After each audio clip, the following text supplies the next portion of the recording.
Hello, everybody. It is me, Pacific. I was thinking about this a couple days ago. Wasn't sure really how to start it out, but just do like Pacific always does and speak straight from the heart. Today, I want to talk about corporate people. When I was a kid, I learned a lesson very early in life. Some of you may agree with this, some of you may think that's nonsense. As you know, I grew up in a family that wasn't so lovely. But I noticed something very early on in life. I was always taught how to win friends and influence people, how to dress for success. I heard of the books. But as a kid, I made an observation that always stuck with me to this day. I noticed that people who dressed up, wore their Sunday best, wore the suit and tie, ladies wearing the dresses, I noticed transformation would occur. People who dressed the part. And I've been to churches and make a big deal about wearing a suit and tie and all this, but I noticed something. You can't fool kids, people. Kids pick up on things not said, but things that are done. I noticed that people that dressed up were not genuine, were not real, were not sincere.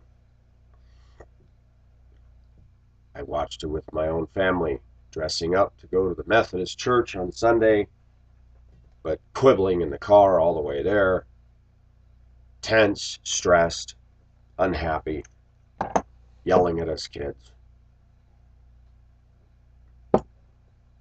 As I got older and I worked at different truck dealerships, and I'd run into sales guys that were dressed in suits and ties, and I'd deliver a truck to another place, and I've always been young looking, but I was older than some of these clowns selling trucks.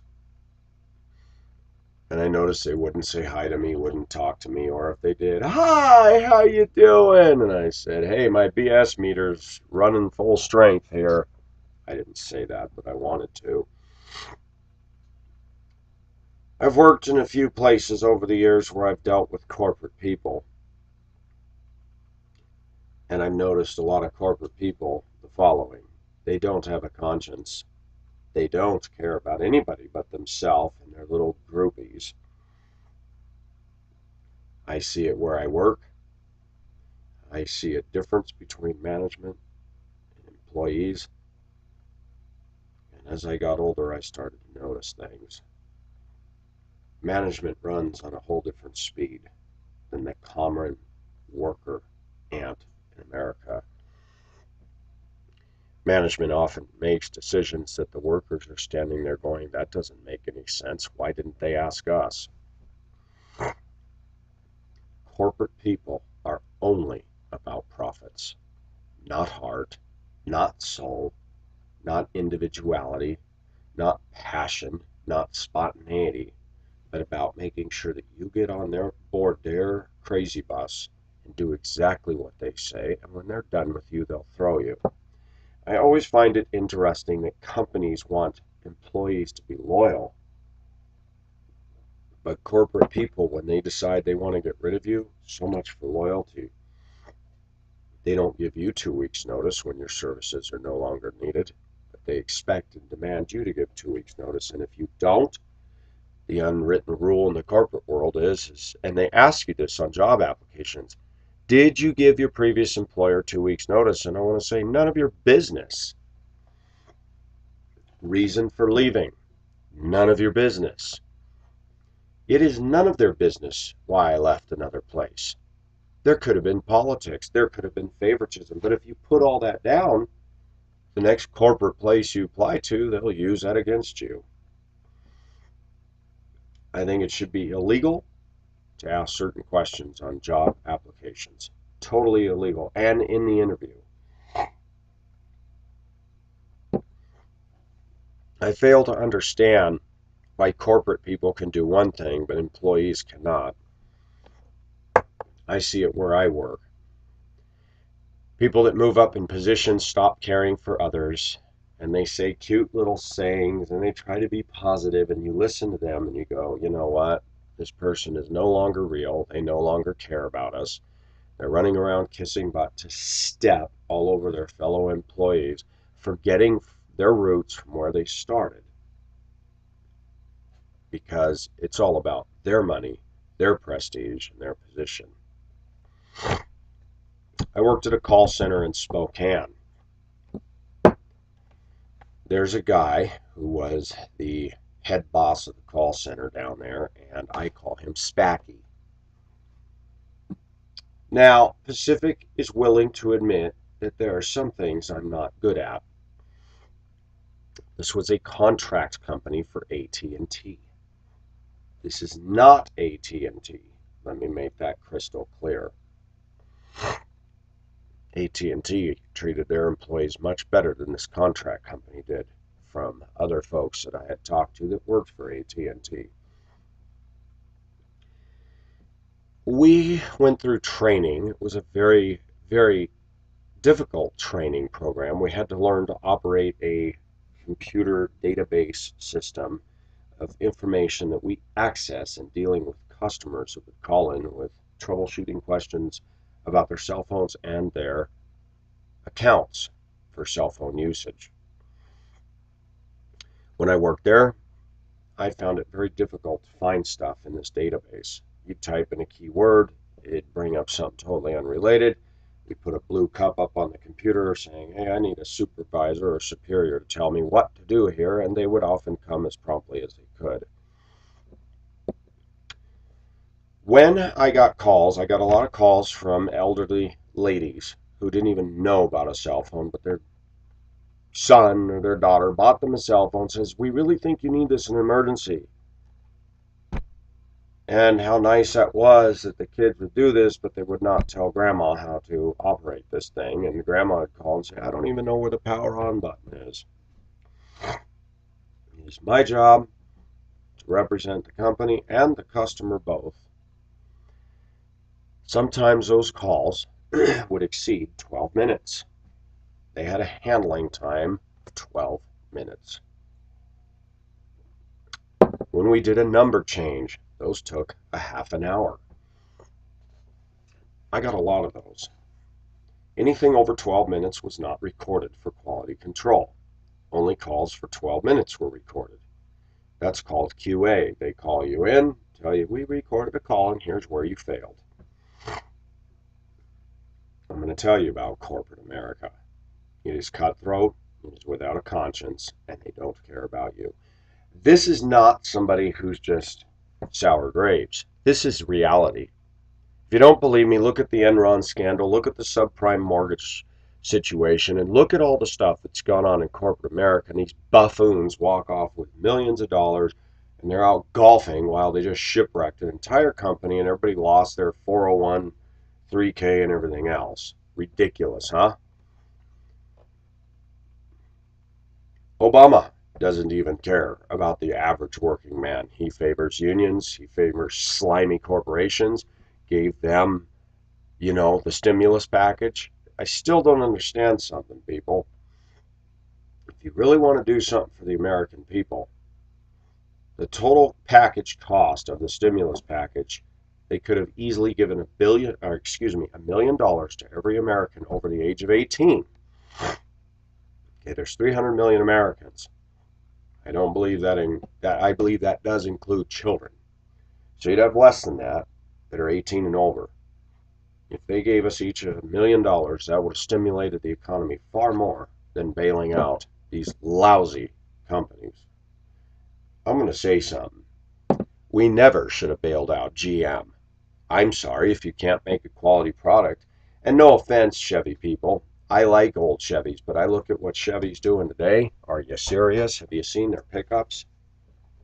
The bumpers are a joke. They got two plastic corners and some little, I don't know what, in between. And the body panels are all poofy and ugly. And I'm like, gosh, can anybody make a good looking pickup anymore? We should never bail out a corporation. That is against free enterprise. That is against capitalism. And any time that Washington and corporate America get together, there's a problem.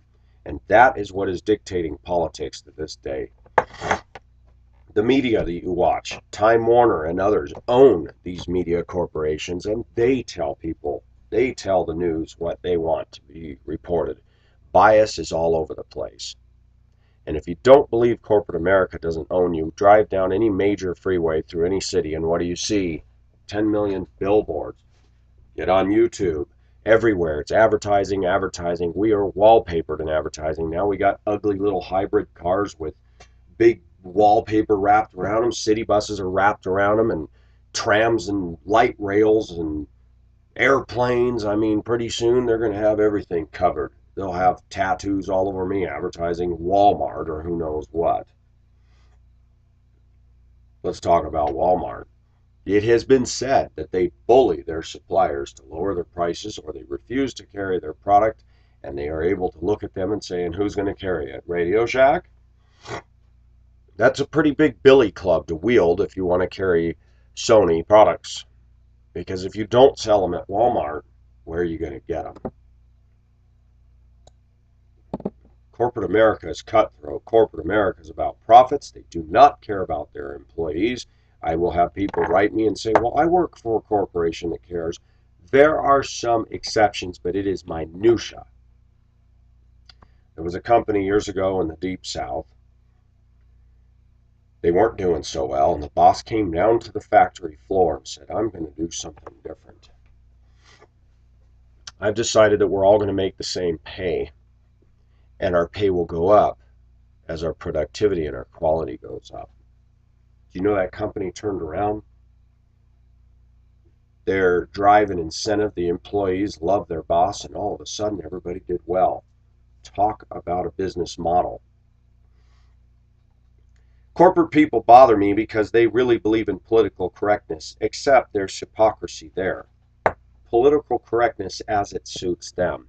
I watched something come down last week at my workplace where an employee whose physique is atrocious, whose PR skills suck, whose voice is whiny, irritating, and annoying, and who only got the job because of her color.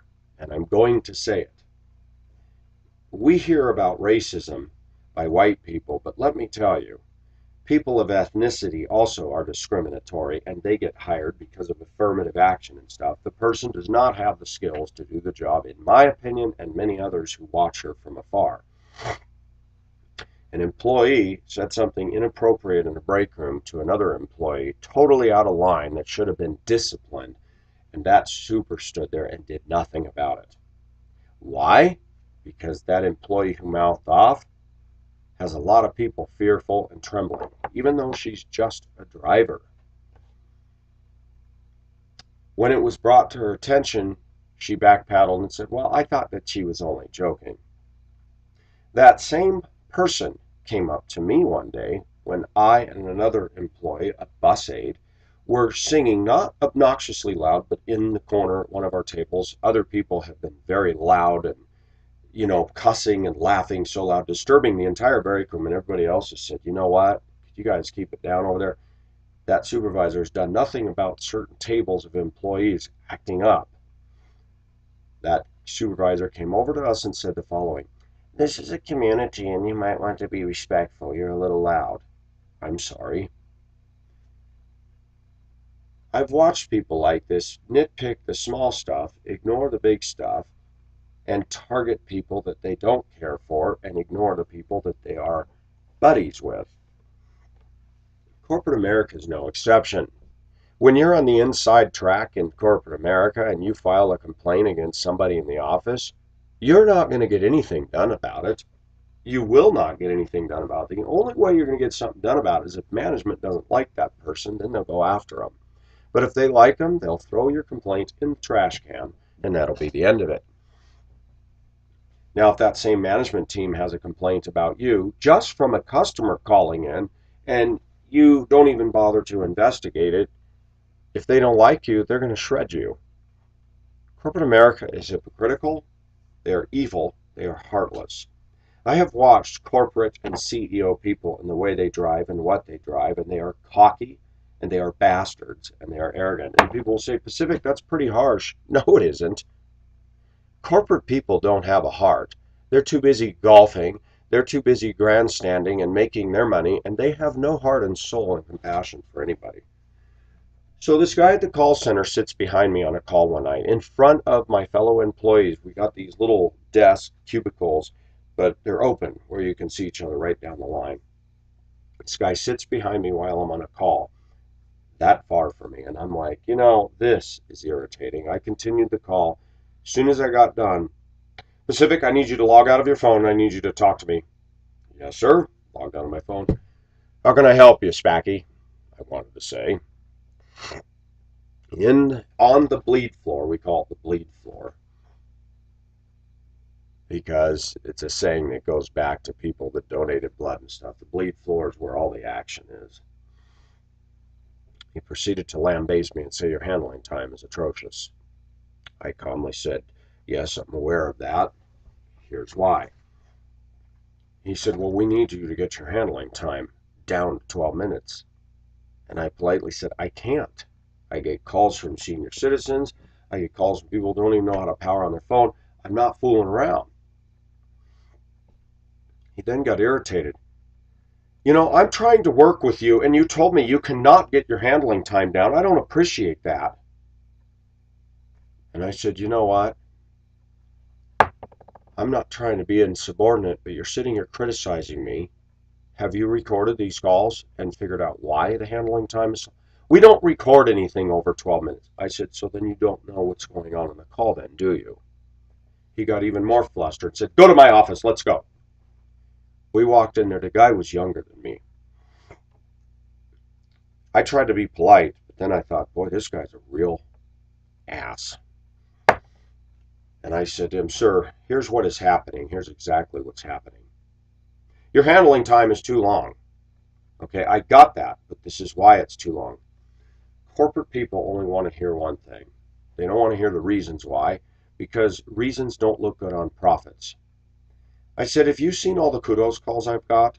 Well, we don't care about that. And I said, I know you don't care about that. I said, how come the only time I'm getting called in this office is when you guys have a problem, and you've never once told me about all the kudos? Well, we post that on the board. I said, but have you ever personally come to me and said that I'm getting tons of them, more than the other people on my road that's handling time is perfect? I said, are you aware of people next to me on my left and right who disconnect the call midstream because it's going too long so they don't get in trouble? Are you aware that that's... Well, we're not talking about them. We're talking about... I said, no, I'm talking about the whole thing. I'm being singled out. You embarrass me in front of my coworkers and sit there on the bleed floor, which I believe is not protocol. And then you call me into this office and make me feel this big. I called in Monday and said I will not be at work. I called back and said, I'm quitting. Where do I need to go to turn in my badge? This is what the office told me. Well, you need to have an exit interview. I said, no problem. And guess who it was with? Spacky. I had a raccoon tail hat. I wore it. I walked right in there, and I did not take it off. I sat down from the conference table, across the conference table from him, and I said, the reason I am quitting is because of this. And this is what he said. Well, I'm really sorry to see you go. And I leaned forward and I said, no, you're not. Don't give me the corporate answer. And I leaned forward, and I've never done this, viewers. I said, it's BS, boss. You are rude, you are heartless, you make good money, and you don't care about the fact that every job reference I have is outstanding, that I never was late for logging in and out of my phone and breaks and all the stuff, and that I came here enthusiastically every day, and you beat us down. And I went forward. I said, you don't care about me. You care about profits. You're trying to please AT&T, but in the process, you're losing your own soul. There are some things you cannot do. You did not look at my notations in the accounts. You did not look at what was going on. Well, we don't record anything over 12 minutes. I said, then you make false assertions and tell me my handling time is too long instead of getting to the why. If you want all calls to be 12 minutes, then you need to tell our customers on a pre-recorded message, this call will only last 12 minutes. If it starts to go over 12 minutes, you will be disconnected and be queued back in again. Let me tell you how many customers, sir, have called me and said, you know what, the last agent hang up on me, that effing SOB. I'm sorry, sir, let me help you. I stayed with the call. I did not hang up on customers, ever. I did not give them free perks. I did not give them benefits, but I solved their problem. And if I didn't know how, I got a supervisor who counseled me through it. I got back on the phone and said, here's what we can do for you. This is what the customer said to Pacific. You're the first agent that took the time to talk to me. You're the first agent that helped me understand what the problem was. You're the first agent that worked with me. Thank you. Who do I call? Let me put you in kudos call. Corporate doesn't care about that stuff. They don't care that you're doing customer service. They only award you customer service if you make corporate look good. Not if you make the company look good, but corporate look good. Excuse me. I've had my experiences with corporate people. I worked at a window and door factory in Prescott Valley, Arizona, years ago. It was disgusting to watch. By the way, this place was predominantly Mormon, and to watch the Mormon bigwigs walk through the plant floor with their suits and ties with toothpicks spinning out of their mouths to let all of us know they could afford to go out to a nice restaurant for lunch. Obnoxious, yucky, dried up old rock music playing on the plant stereo, the same old junk that we were sick of. And people sweating it out on the factory assembly lines, us pulling warehouse carts, all the stuff that goes on in a factory. And these guys strutting down the aisle, their heads up in the air, and they wouldn't say hi to me. They wouldn't say, how you doing, Pacific? I don't like corporate people because I think corporate people don't have a soul. And they don't. For those of you that are Christians, the Bible talks about, woe to you, rich men, weep and howl for the miseries that will come upon you. You've withheld the wages to the laborers. And we see that today. You think Walmart is paying their employees fair? Do you think they're giving their employees fair breaks and medical insurance and stuff like that? Give me a break. I shop at Walmart. I shop there because it's cheap, because I have no choice. I cannot afford to pay big money for stuff. When I can pay $14 for a pair of jeans, I'm sorry. I'm doing it. I appreciate all the people that say made in the USA, but made in the USA is starting to cost me big money. I can't do it. Corporate people, when they make money their God, they're certainly not going to care about you. And I find that corporate people are heartless. I watch the way they drive. I watch the way they act out in civilian life. And for some reason, they think that in the rest of the world, the rules don't apply to them. But boy, if you break any of their rules while working for them, they will ship you out on a plank right now. Corporate people are hypocrites. Corporate people have no soul. They have no heart. There are exceptions, but man, I just don't hear about them. Corporate people are taking America by storm. They are blitzkrieging us with ads. They have used marketing as a way to call people nerds, losers, geeks, and fools if you don't buy their car, buy their soft drink, or wear their clothes. I have seen car commercials marketed where a guy comes out into his driveway and a little kid grabs a little teeny fluff of snow, throws it over from his driveway to the man's driveway, and it gets on the guy's suit. The guy calmly gets in his car, backs out, speeds all the way to the top of the mountain, knowing that this family's going to leave, goes to the top of the mountain in his Audi or Mercedes or whatever it was, and rolls up a snowball and sends it flying down the mountain grade. The snowball picks up momentum, gets bigger and bigger. This family car comes out, goes up the switchbacks. The snowball takes out the family car, flips it, and gone is the car with the family kids in it. And the guy speeds down the mountain, missing the snowball, and he's just got that smug corporate look on his face. And I thought, only in the U.S. do we promote commercials like that. It's okay to kill little children because they threw a fluff of snow at you and wipe them out, and then that's going to advertise the car of the all self-made macho American man who got revenge. good stuff to promote corporate America. Or how about the motorcycle commercial? The ads that say, turn jaywalkers into jay runners, as this bike is going in between two New York City taxi cabs, making his own lane, speeding.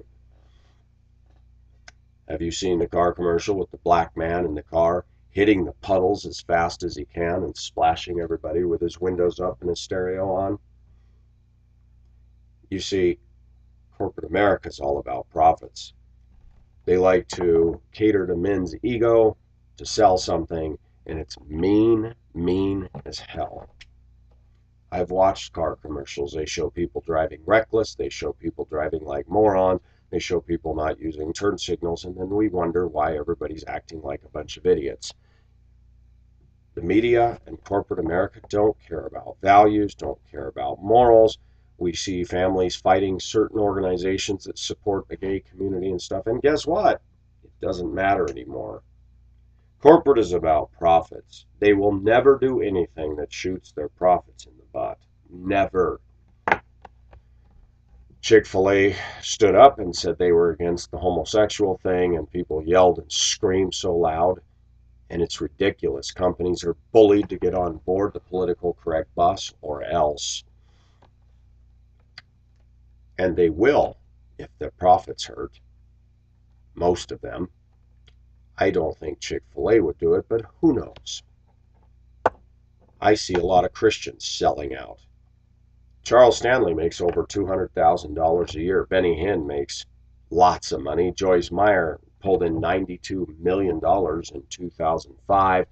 And you look at these big names. Joel Osteen made $1 million on Your Best Life Now. Robert Schuller made big money, but that church is in big trouble and bankruptcy issues and all that.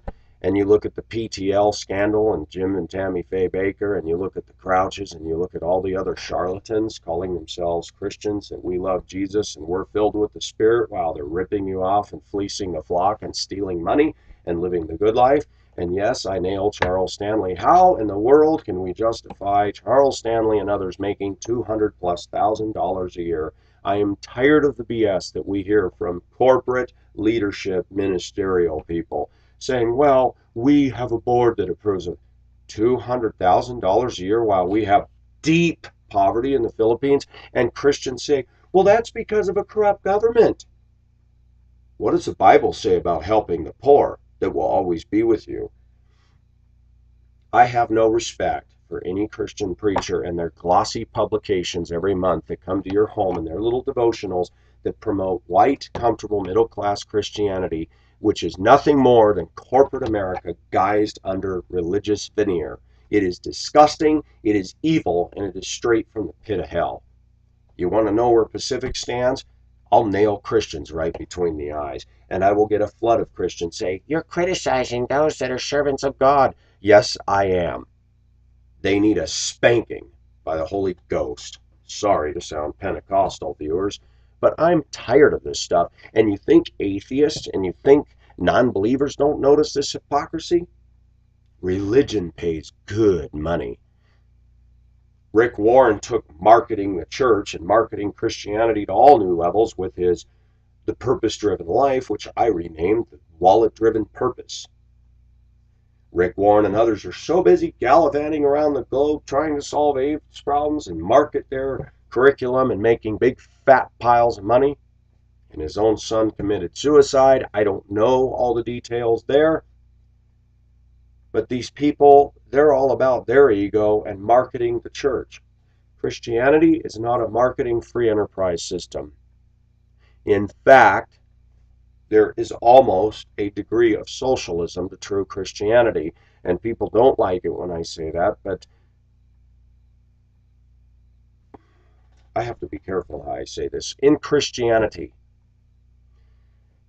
Jesus talks about wealth and the rich man and how hard it is for him to enter the kingdom of heaven. And it's easier for a camel to go through the eye of a needle than a rich man to enter the kingdom of God. And the reason is because money and wealth is their God. Rich people don't need or want God. Do you guys remember Kathy Lee Gifford years ago? She was with the Regis and Kathy Lee show. There were some cute things on the show.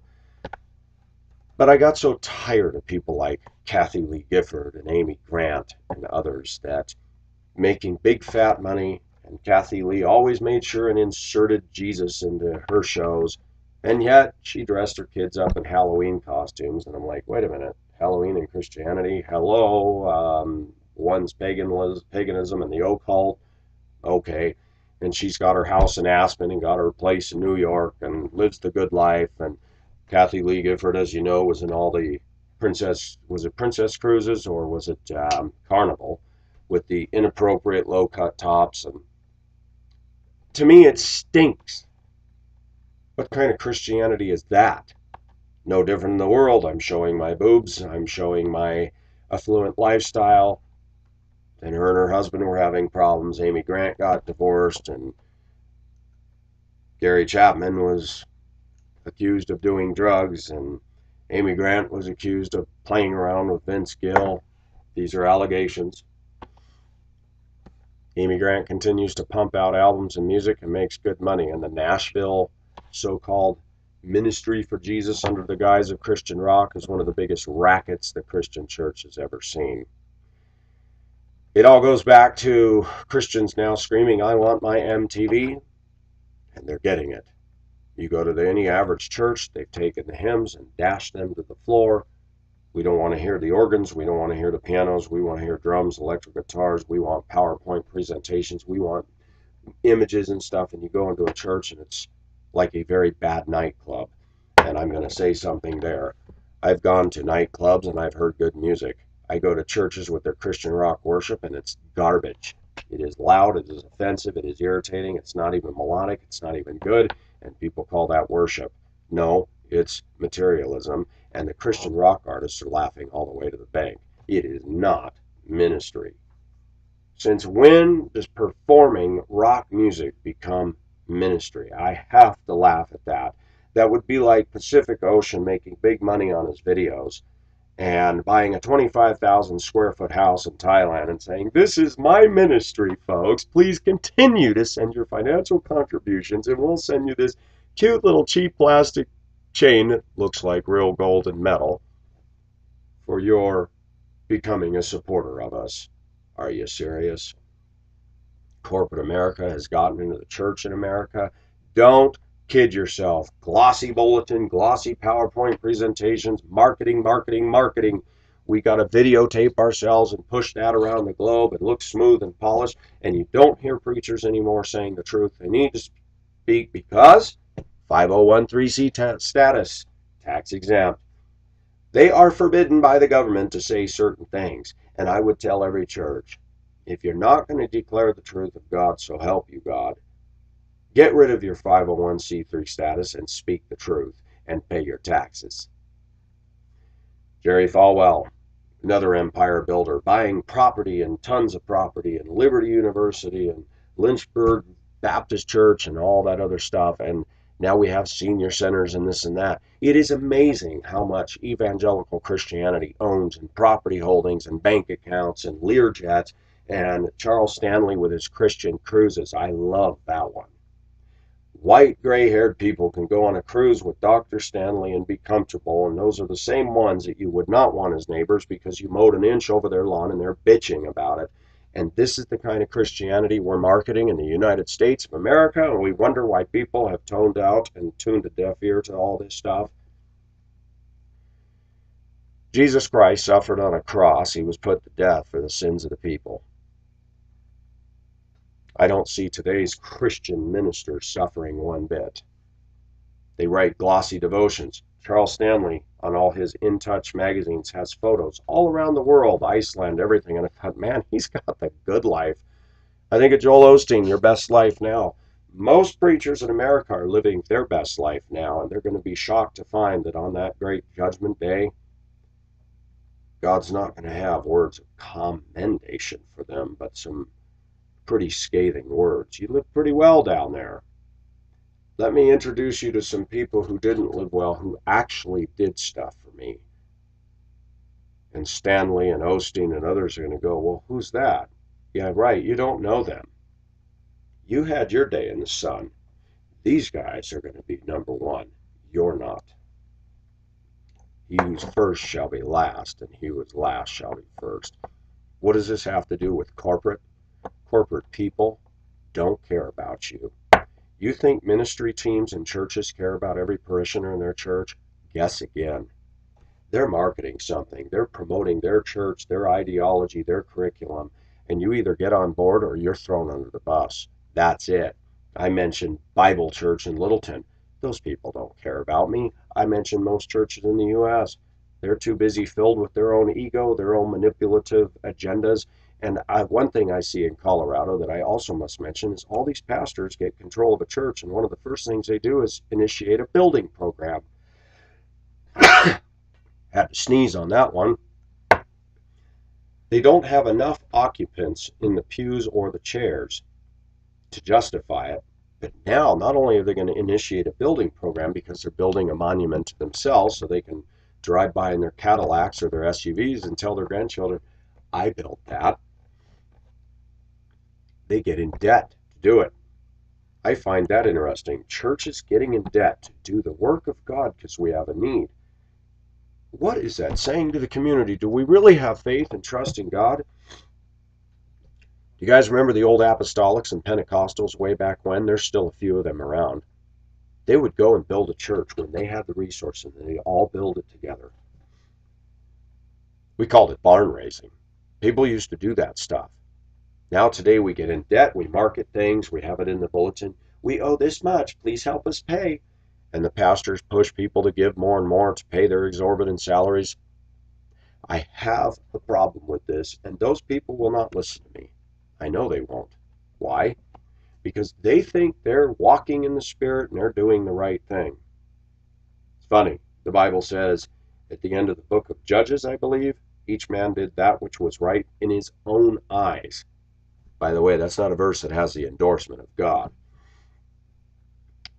I'm tired of corporate politics entering the church. I'm tired of the Rick Warrens that have marketed and made millions of dollars off a book, twisting and tilting Christianity to be a marketable product. It seems to me that a pastor is supposed to be in charge of his local congregation, and when pastors are globetrotting and taking pictures around the world and having Christian cruises and conferences and marketing their ideologies, and they've got thousands of members at their own churches and they're not in their church 24/7, I sit there and go, what are they really doing? They're promoting their ego and building their empire, and they're selling themselves. They are not ambassadors for Christ at that point. This is specific, and I have harsh words. I'm going to end this video because I've got a lot more to say, and it might necessitate part 2. But I think that people need to start writing these Christian ministers and letting them have it. And what I mean by that is telling them, how do you get off making these kinds of salaries when there's so much poverty in the globe? If you're so convinced your ministries of God, why don't you take that money and put it in the Philippines and start giving young women jobs over there so they don't have to leave their children and go overseas? I like Focus on the Family. They talk about focus on the family. I wonder what James Dobson has done for the Filipinas and Filipinos that have to leave their families to make enough living to take care of their children. I'll tell you what they do. Well, they got a corrupt government. They're pagan people. They don't believe in God. So it's okay for us to turn a deaf ear to that. Focus on the Family was another empire builder. They had cute little videos like McGee and Me and Adventures in Odyssey that were glossy, slick, white, upper middle class, cutesy little stories and stuff that were wholesome, but they were making big money too. Do you know how much those videos cost? We're not promoting biblical Christianity, folks. We're promoting materialism and a cultural Christianity that stinks and reeks. Focus on the Family has done more harm than good, in my opinion. Why? Because some of us who have been divorced because of reasons that we don't need to get into have been lambasted by the Focus on the Family fanatics, saying, oh, your kids are ruined and this and that. I have seen more bratty, snotty, jerk, smart-ass kids out of middle-class Christian homes that support Focus on the Family than I have by divorced people, hands down. I have gone to churches with these little insular Christian kids that are spoiled, materialistic little brats. What kind of Christianity have they marketed? Exactly what they're putting out there. Comfortable middle class. My daddy taught me this, and my daddy was good, and I live in a comfortable home, and I'm the head of a big empire, and I just love God. I'm sure you do, buddy, but let's pull all that rug out from under you and see what you have after your cup is bumped. Let's see what spills out. I do not like corporate America. I don't like corporate getting into the church. It is disgusting. It is wrong. It is a oxymoron to associate Jesus Christ and his 12 disciples with marketing, with corporate America, with big name ministries, big name salaries, big name Christian rock music. You will not find scripture supporting that in principle or in Holy Writ whatsoever. And the atheists and the people who look at us and think we're a bunch of crazy fools have every reason to think so when they look at stuff like this. Corporate people don't care about you, whether they're under the guise of ministry or out in American mainstream marketing capitalism and their products that they tell you you must have or you're a loser. If we all started standing up and turning off the materialistic television that we're watching and getting the pipeline of constant blitzkrieging of American advertising and tune it out. Pacific said to a friend the other day, these upper end malls, if they all went out of business, it wouldn't affect me at all. I don't shop at any of them. Go to a mall and ask yourself, how much of this crap do you need? None. Think about it. This is Pacific signing off. Bye bye.